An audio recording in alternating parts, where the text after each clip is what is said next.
Sud Radio, les vraies voix qui font bouger la France, Philippe Rossi. 19h27 sur Sud Radio, les vraies voix des entrepreneurs avec Denis Jacquet qui va nous rejoindre dans quelques instants. Entrepreneur, fondateur du mouvement Day One. Ce soir, eh bien, on va revenir sur tous ces entrepreneurs que l'on vous a présentés cette année sur cette antenne. À cette heure-ci, d'ailleurs, il y en a eu beaucoup, hein, évidemment, beaucoup de success stories. Eh bien, on a décidé ce soir de faire un petit bilan sur le chemin parcouru. Yael est avec nous. Bonsoir Yael. Bonsoir. Bonsoir à vous, ma chère Yael. Avant de retrouver Denis Jacquet qui va nous rejoindre. Alors, Yael, cet automne, vous aviez participé à cette émission. Je rappelle que vous êtes à la tête de vêtements et d'accessoires. Vous avez créé votre petite boutique de vêtements et d'accessoires, respectueux de Pas de vêtements, que d'accessoires. Pardon. Sacs. Accessoires, sac à main. Ça va peut-être venir d'ailleurs, les vêtements, Yael. Ouais. Accessoires, sac à main, respectueux de l'environnement, recyclés notamment, des sacs à main et pochettes pour femmes entièrement fabriquées à la main avec des capsules de canettes d'aluminium recyclées, une démarche 100% écolo. Bravo à vous, ma chère Yael. On peut dire le nom de la marque, évidemment. Rébi. Voilà, Rébi. Rébi, comment est née cette idée, Yael? Alors, tout bêtement, une émission télé. Ouais. Tout simplement, que je visionnais. J'ai vu des artisans à Cuba confectionner ça à la main, faire des lampes, des objets d'art. Et j'ai eu un coup de foudre. Mais vraiment, ça a été un coup de foudre. Mais au départ, pas du tout l'envie de créer une marque ou de créer sans des sacs à main. Qu'est-ce que vous faisiez, Yael, avant d'avoir cette idée lumineuse qui vous a été inspirée? Qu'est-ce que vous faisiez? Alors, ma belle-sœur et moi-même dirigeons aujourd'hui, depuis 2006, 2 instituts de beauté à Nice, les instituts Volupté. D'accord. Voilà, donc c'est vraiment à part. Ça a été un coup de cœur en regardant une émission, en voyant ces sacs créés à base de languettes de canettes. Du coup, l'idée est venue, ça a été un très long chemin. Au début, ça a été fait uniquement, j'ai commencé à collecter quelques petites languettes pour m'amuser. J'ai commencé à créer un sac pour mes filles, pour moi. On m'a arrêté dans la rue, on m'a dit c'est magnifique, etc., etc. Mais l'idée de les récolter à même le sol me plaisait pas trop. Donc, du coup, je me suis rapprochée d'une usine. Et on a décidé d'avoir une fabrication différente, c'est-à-dire de faire fondre de l'aluminium en grande quantité et de créer mes propres canettes, en fait mes propres languettes de canettes. Ce qui fait que nous, on peut les colorer par rapport à d'autres personnes. On les colore en noir, en doré, en couleur. Alors quand vous nous dites on s'est rapproché d'une usine, ça nous paraît très facile, hein, quand vous nous dites ça. Évidemment, c'est beaucoup de travail et ça a un coût surtout. Oui. Exactement. Parce que les languettes, je les sors en fait, c'est pas les languettes classiques de canettes de coca, c'est des languettes qui sont très légères, inoffensives et surtout inoffensives. Alors comment vous faites quand vous vous rapprochez d'une usine, mais alors comment vous faites, quel type de production, à quelle cadence? C'est de l'aluminium, c'est de l'aluminium, c'est des grandes quantités de canettes, d'aérosols que l'on fait fondre à 660 degrés. Enfin bon, après il y a toute la technique. On fait fondre, on laisse refroidir et on fait j'ai mon propre moule de canettes et on ressort les languettes. Et après on les fabrique tous à la main. D'accord. Et la production à quel coût, par exemple, Yael? Quelle fourchette? Ça a un coût assez élevé, ce que parfois les personnes ne comprennent pas parce qu'on dit oh mais c'est du recyclable, c'est pris dans la rue, mais non.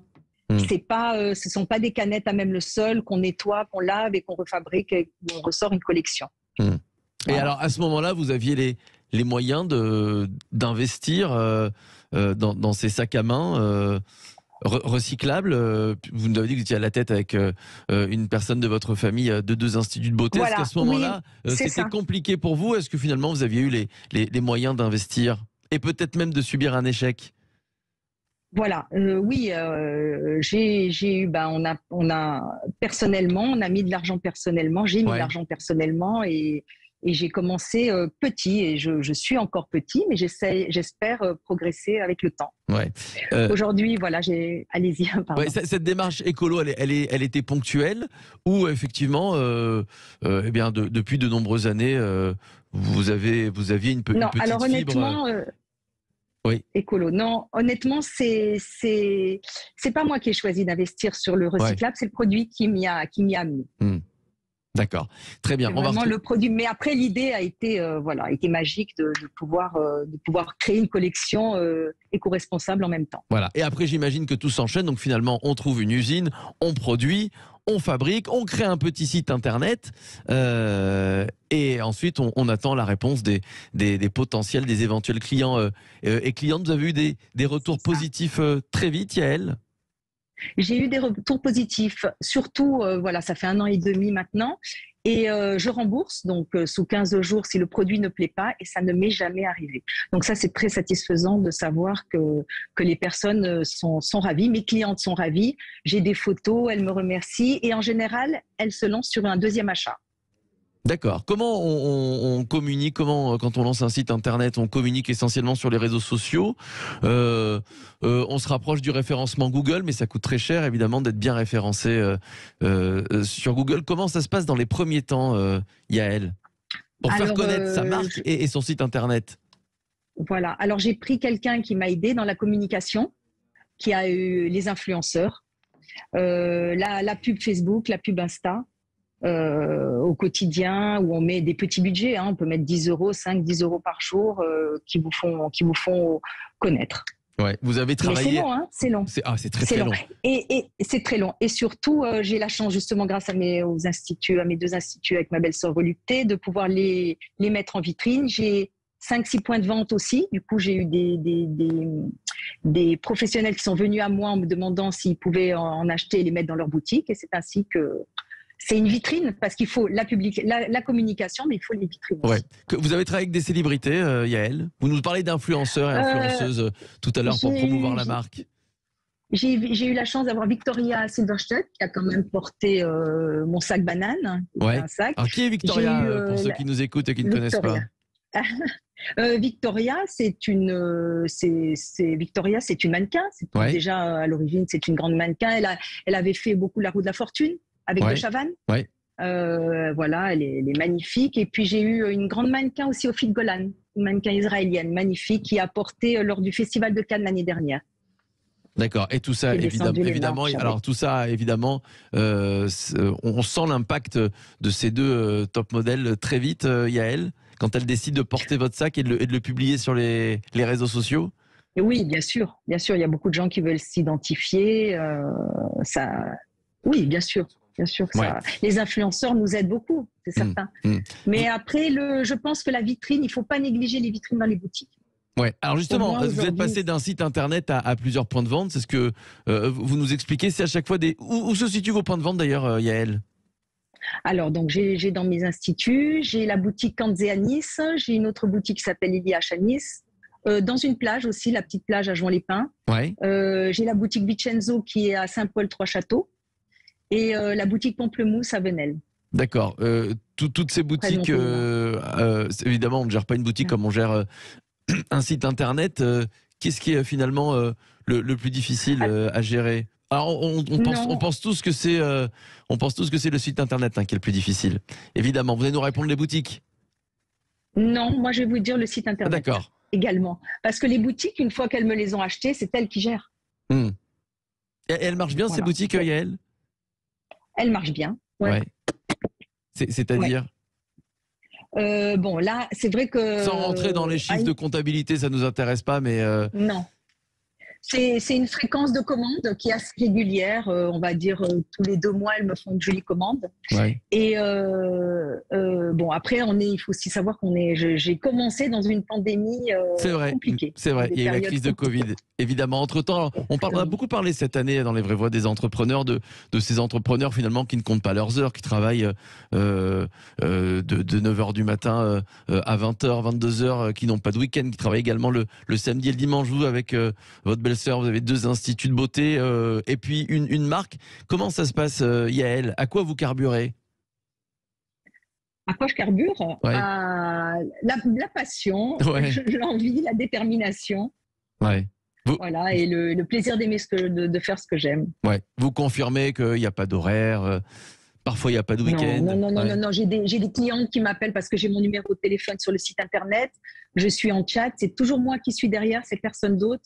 J'ai des clientes qui, pour se rassurer que quand elles achètent un produit, c'est pas de la fraude, qui vont m'appeler un dimanche, que ce soit à 8 h du matin ou 22 h, 23 h, il n'y a aucun problème. Si je suis disponible, je réponds. Ouais. Alors, ce qui est normal, parce que je comprends. Et pour finir, et juste avant de retrouver Denis Jacquet qui va nous rejoindre et qui va nous dire justement ce qu'il pense de votre parcours, qui est un parcours typique et atypique d'entrepreneur. Quelle est l'ambition, votre ambition pour la suite? Quand on vous avait eu, vous y avez que le site internet, maintenant vous nous dites qu'il y a des boutiques physiques. Quelle est pour vous votre ambition? Quelle serait la suite logique, Yael, pour votre marque Rebi? Ça serait de continuer à être visible dans les boutiques, parce que vraiment c'est important d'avoir une visibilité dans les boutiques, de grossir aussi dans le site internet, d'avoir des clientes qui me disent je veux avoir un Rebi Bag, je veux me porter mon Rebi Bag. Voilà, c'est tout ça, de continuer à pouvoir créer d'autres collections et surtout à faire plaisir aux femmes. Bon, alors, merci pour votre témoignage, Yael. J'espère que ça a donné envie à beaucoup de personnes de rester avec nous, Yael. J'espère que ça a donné envie à beaucoup de personnes de se lancer peut-être dans l'entrepreneuriat ou en tout cas de continuer dans leur vie d'entrepreneur. Denis Jacquet est avec nous. Bonsoir, Denis. Bonsoir. Denis Jacquet, entrepreneur, fondateur du mouvement Day One. Oui, on vous entend, Denis. Alors, vous connaissez Yael Rebi, Denis Jacquet, puisque c'est vous qui vous l'avez fait connaître il y a quelques mois dans cette émission.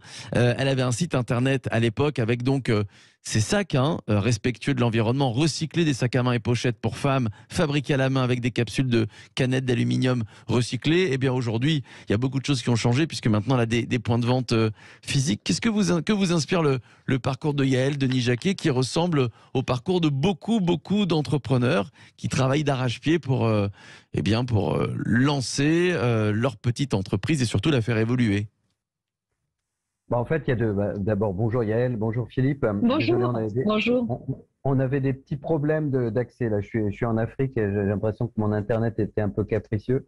Donc, désolé pour ça. Mais c'est pas grave, bonjour à tous. On vous a, c'est l'essentiel. Oui, Denis. Voilà, Philippe. Donc, moi, deux choses. La première, c'est l'adaptabilité. C'est quand même la qualité principale d'un entrepreneur ou d'une entrepreneuse. C'est-à-dire s'adapter aux conditions, et Dieu sait si ces 3 dernières années, les conditions ont changé à peu près toutes les 24 heures. Oui. Donc, que ce soit le contexte économique global ou la crise du Covid. La deuxième chose aussi, cette espèce d'équilibre qu'on continue à avoir dans un monde pourtant de plus en plus digital entre le physique et le virtuel. C'est-à-dire qu'en fait, tout le monde nous avait promis dans tous les compartiments que le digital remplacerait totalement notre vie physique. Alors, c'est vrai que progressivement, ça se fait. Mais pour l'instant, c'est toujours une question d'équilibre. Et cet équilibre entre le virtuel et qu'il soit pour le commerce, qu'il soit pour l'éducation, qu'il soit pour la communication. Voilà, aujourd'hui, on fait tous les trois quelque chose en Zoom, mais à un moment donné, il se passe des choses quand on est dans un studio qui ne se passeront jamais sur Zoom et réciproquement. Oui. Donc, tout est dans une histoire d'équilibre. Je pense que l'histoire de Yael, c'est l'histoire, la résilience, l'adaptabilité et l'équilibre entre le digital. Et puis, le dernier mot, peut-être, c'est celui de l'impact, parce que c'est une question qu'on se pose tous, de savoir si les grands discours qu'on avait avant la crise sont toujours valides aujourd'hui, où il y aura plus d'argent, beaucoup de dettes, une crise, une récession, peut-être pire, un écrasement ou un éclatement. Bon, est-ce que toute la question du développement durable, de l'impact, va rester une question essentielle, ou est-ce qu'elle va un peu s'évaporer sous le soleil ardent des crises? C'est une bonne question à se poser, mais manifestement, les entrepreneurs et peut-être les institutions restent encore motivés par l'impact, donc c'est rassurant. Ouais. Vous parlez de la crise sanitaire et du Covid qui a changé beaucoup de choses. Vous le sentez ça, Yael, puisque vous avez créé aussi votre marque et entre-temps il y a eu cette crise sanitaire que l'on connaît tous. Qu'est-ce qui a changé avec la crise, Yael, dans le comportement des clients par exemple, et aussi dans le comportement des entrepreneurs comme vous, dans leur façon de faire, de vivre, de travailler? Oui, bien sûr que ça a énormément changé. Les gens ont peur, les gens font attention, les gens s'inquiètent. Il y a des achats compulsifs parce que parfois ils ont envie de se faire plaisir, ils n'en peuvent plus. Et puis après, il y a la peur du lendemain. On se réfrène, on pense au lendemain, on fait attention. Le comportement, oui, bien sûr. Surtout, je le vois même parce que je côtoie les clientes au sein de l'Institut. Et rien n'est pareil. Ouais, vous avez créé votre marque. Mais après, pardon, excusez-moi, mais aujourd'hui, aujourd'hui, on sent vraiment une envie, les gens ont envie de vivre, malgré tout, maintenant, ils en ont marre, donc ils ont envie de vivre, de s'amuser, de profiter. Vous avez créé votre marque avant l'apparition de l'épidémie, Yael ? Oui, enfin, alors, tout a été mis en place avant, mais c'est sorti en novembre. Évidemment, novembre si 2020. jamais vous aviez vu ce fameux reportage qui vous a donné cette idée lumineuse pendant la crise sanitaire du Covid, est-ce que finalement vous auriez concrétisé et vous vous seriez lancé dans cette aventure ou pas, Yael ? Non, honnêtement, je pense pas. Ouais. Non, j'aurais eu peur. J'aurais attendu. Ouais, cette crise du Covid qui a changé beaucoup de choses. Et pour finir cette première partie, Denis Jacquet, je vous pose la même question qu'à Yael. Qu'est-ce qui a changé cette crise du Covid dans la mentalité de tous ces entrepreneurs ? Est-ce que finalement, vu qu'ils ont vécu le pire et qu'on a vécu le pire, entre guillemets, avec surtout le premier confinement, ils se disent, finalement, on n'a qu'une vie, il faut réaliser ses rêves, et tant pis si ça marche pas, et même parfois ils se diront peut-être tant mieux si ça marche pas. Oui, je crois que sur l'envie d'entreprendre, elle n'a pas été affectée par le Covid. C'est plutôt du côté des investisseurs que les questions commencent à se poser. C'est-à-dire qu'aujourd'hui, on a des investisseurs qui disent, bon, attendez, on va temporiser un petit peu, on va attendre de voir comment ça se passe. Et on voit bien qu'il y a des décisions d'investissement qui sont soit diminuées, soit freinées, soit carrément annulées provisoirement en attendant de se dire, bon, est-ce qu'on va vers une récession? Est-ce qu'on va s'en sortir? Est-ce que la crise va encore durer? Il faut qu'on se fasse un matelas. Donc, on voit bien qu'en fait, c'est pas l'envie des entrepreneurs qui est freinée, c'est l'envie de ceux qui les financent. Et ça, c'est un petit peu embêtant parce que, bien évidemment, pour le cas, sans faire de mauvaises analogies, mais sans énergie, on va pas très loin. Ouais. Et l'énergie, en matière de start-up, c'est quand même le capital, c'est quand même l'argent, c'est l'investissement. Donc, c'est ça qui, à la limite, aujourd'hui, m'inquiéterait le plus. L'envie des entrepreneurs, elle est intacte parce que quand on veut entreprendre, je veux dire, contre vent et marée, de toute façon, on se lance à l'eau, on a envie d'y aller et il n'y a rien qui puisse nous arrêter. Ouais. Merci Yael, merci à vous. Je rappelle donc le nom de votre marque. Merci. Voilà, sac à main et pochette Rebis pour femmes, entièrement fabriqué à la main avec des capsules de canettes d'aluminium recyclé. Quelle est l'adresse du site internet où on peut retrouver ces sacs? C'est rebi.fr. Voilà, rebi.fr. Merci à vous Yael. Merci Yael. Bon vent et bon courage pour la suite. On va se retrouver dans quelques instants. Tiens, Denis Jacquet, vous restez avec nous. On sera avec Jean-Claude Delgene pour commenter cette étude qui alerte sur la santé mentale des jeunes salariés. On se retrouve dans quelques instants. À tout de suite. Sud Radio, les vraies voix qui font bouger la France. Philippe Rossi. Les vraies voix des entrepreneurs sur Sud Radio avec Denis Jacquet, entrepreneur, fondateur du mouvement Day One. Jean-Claude Delgene qui nous a rejoint. Bonsoir Jean-Claude Delgene. Bonsoir. Président du cabinet Technologia. Bonsoir à vous. On va donc parler de cette étude Malakoff Humanis, étude qui nous alerte sur la santé mentale des jeunes salariés. C'est inquiétant, hein. Les salariés de moins de 30 ans qui sont plus souvent arrêtés que l'ensemble des salariés. La cause principale, la pression et la charge de travail. Alors, on va aller un petit peu dans le détail. On le commentera ensuite avec vous, Jean-Claude Delgene, et j'aimerais avoir votre avis, Denis Jacquet. 23% des salariés de moins de 30 ans qui jugent négativement leur santé mentale contre 16% pour l'ensemble des salariés. 48% d'entre eux déclarent mal dormir, 42% se disent stressés, voire très stressés, 34% sont émotionnellement épuisés, voire à bout de force, c'est ce qu'ils disent. 44% des jeunes accusent le contexte professionnel, notamment l'intensité, le temps de travail, les rapports sociaux qui se sont largement dégradés, tandis que 28% d'entre eux, ça fait beaucoup de chiffres, mais c'est important, pointent du doigt des raisons personnelles, notamment leur situation financière. Est-ce que vous êtes étonné, Jean-Claude Delgene ? Écoutez, non, toutes les études menées depuis maintenant 2 ans convergent vers ce constat qui est très préoccupant, qui montre bien que la jeunesse que l'on peut situer de la sortie de l'adolescence, 16-17 ans jusqu'à 27-28 ans, voire 30 ans, a payé un lourd tribut au cours de la dernière période à la crise. Alors, il faut comprendre que traditionnellement, cette période de vie est très importante parce que c'est celle de l'affirmation de soi, c'est celle de la réalisation de nombreux choix, c'est celle de la création de son identité personnelle, vous voyez. Et dans les circonstances que l'on a connues depuis maintenant 10 ans, il y a eu énormément de traumatismes. Alors aujourd'hui, ça prend un caractère un peu difficile à comprendre, mais il faut bien saisir que depuis 10 ans, on a eu par exemple l'horreur du terrorisme, avec les jeunes qui ont vu les drames du Bataclan, les drames de Charlie Hebdo, les horreurs de Nice. Ils ont vu un professeur se faire assassiner comme Samuel Paty. Vous voyez, donc, il y a eu ces traumatismes que l'on peut rajouter aujourd'hui avec bien sûr la cause environnementale qui est quand même assez plus la guerre et rajouter à la crise sanitaire. Tout ça, ça fait beaucoup. Et il y a eu énormément dans toutes les études, on le voit, il y a en fait des traumatismes additionnels qui génèrent en fait ce qu'on appelle aussi des blessures psychiques, c'est-à-dire des gens qui vont très mal.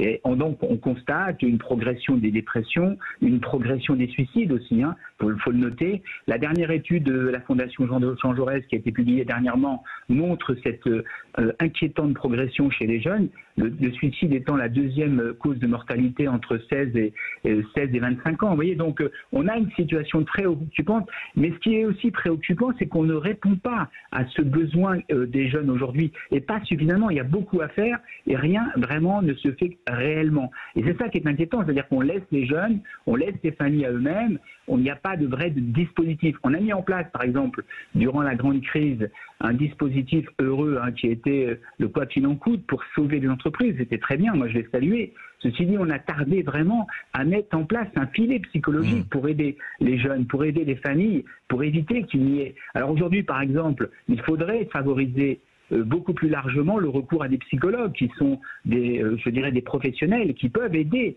à traverser les périodes difficiles les jeunes. Or, aujourd'hui, le coût d'un psychologue, c'est entre 40 et 70 euros, plutôt 60-70 d'ailleurs dans la région parisienne. C'est un coût rédhibitoire, parce qu'il faut plusieurs séances. C'est pas en une séance qu'on va régler le problème. C'est parfois 10, 20, 30 séances dans l'année pour pouvoir aider le jeune. Or, ce n'est pas du tout pris en charge. On a un dispositif qui a été mis en place depuis avril qui permet de prendre en charge à hauteur de 40 euros pour la première séance et de 30 euros pour les autres séances, pour 8 séances maximum, mais ce n'est pas suffisant. D'ailleurs, peu de psychologues optent pour ce dispositif. Donc les familles, elles sont démunies. Elles sont confrontées à de telles difficultés, elles sont démunies. Et quand vous êtes en milieu professionnel, que vous commencez à être absent, que vous êtes dépressif, etc., très vite, loin des yeux, loin du cœur, très vite, vous êtes sur la sellette, on va pas vous penser. Alors, Jean-Claude, selon cette étude, je donne la parole dans un instant à Denis Jacquet. La cause principale, c'est la pression et la charge de travail. C'est-à-dire qu'avec le Covid et tout ce qu'on vit, tout ce que ces jeunes vivent depuis 10 ans, ils sont fragilisés, ils la supportent moins bien, cette pression. Alors on a une mutation très importante parce que c'est vrai que avec la mise en place du télétravail, on a constaté, nous en France, que dans nos études à Technologia, que les managers n'étaient pas du tout formés pour pouvoir accomplir cette mutation. Vous prenez la Finlande, 32% des actifs avaient déjà travaillé en télétravail. Nous, en France, on était à 7%. Donc, les managers n'étaient pas vraiment formés. Ils n'ont pas accompagné. On est passé donc de 7% à peu près 38% de personnes qui sont tombées, qui sont dans la piscine un peu. Il y a eu donc un apprentissage douloureux qu'il fallait faire, mais qui était très douloureux, avec des gens qui ont dû effectivement se démener pour démontrer leur valeur, pour ne pas disparaître de l'entreprise, des cas de ce qu'on appelle de burn-out numérique, avec des gens qui travaillaient dans des tunnels de 8h du matin à 8h du soir pour démontrer leur valeur. Vous voyez, donc, avec des démarches sacrificielles, on a eu donc une montée des dépressions et des burn-out dans un système où la charge de travail est restée la même, ou voire elle s'est accentuée. Pourquoi ? Parce que tout simplement, les managers qui ne savaient pas vraiment multiplier le soutien, faire preuve de compassion, faire preuve, je dirais, d'empathie, ont souvent surchargé la bête en disant il est chez lui, je lui donne beaucoup de travail, au moins ça lui évitera de regarder la télévision, parce que c'est ça la réalité. Très souvent, le télétravail a été considéré comme étant télévision par les managers. Or, ce n'est pas du tout le cas. On voit bien que le télétravail est une aspiration pour les salariés, qu'elle a tardé à se mettre en place. Quand elle s'est mise en place, les gens ont répondu présent, sauf qu'ils n'ont pas été accompagnés en matière de management. Et que maintenant, elle est plébiscitée par les salariés, le télétravail. Denis Jacquet, j'aimerais avoir votre réaction sur cette étude, évidemment, sur ces salariés, ces jeunes salariés qui vivent de moins en moins bien la pression, la charge de travail, et surtout, il nous le disait, Jean-Claude Delgenne, ces managers qui ne sont pas formés, finalement. Denis Jacquet. Ouais.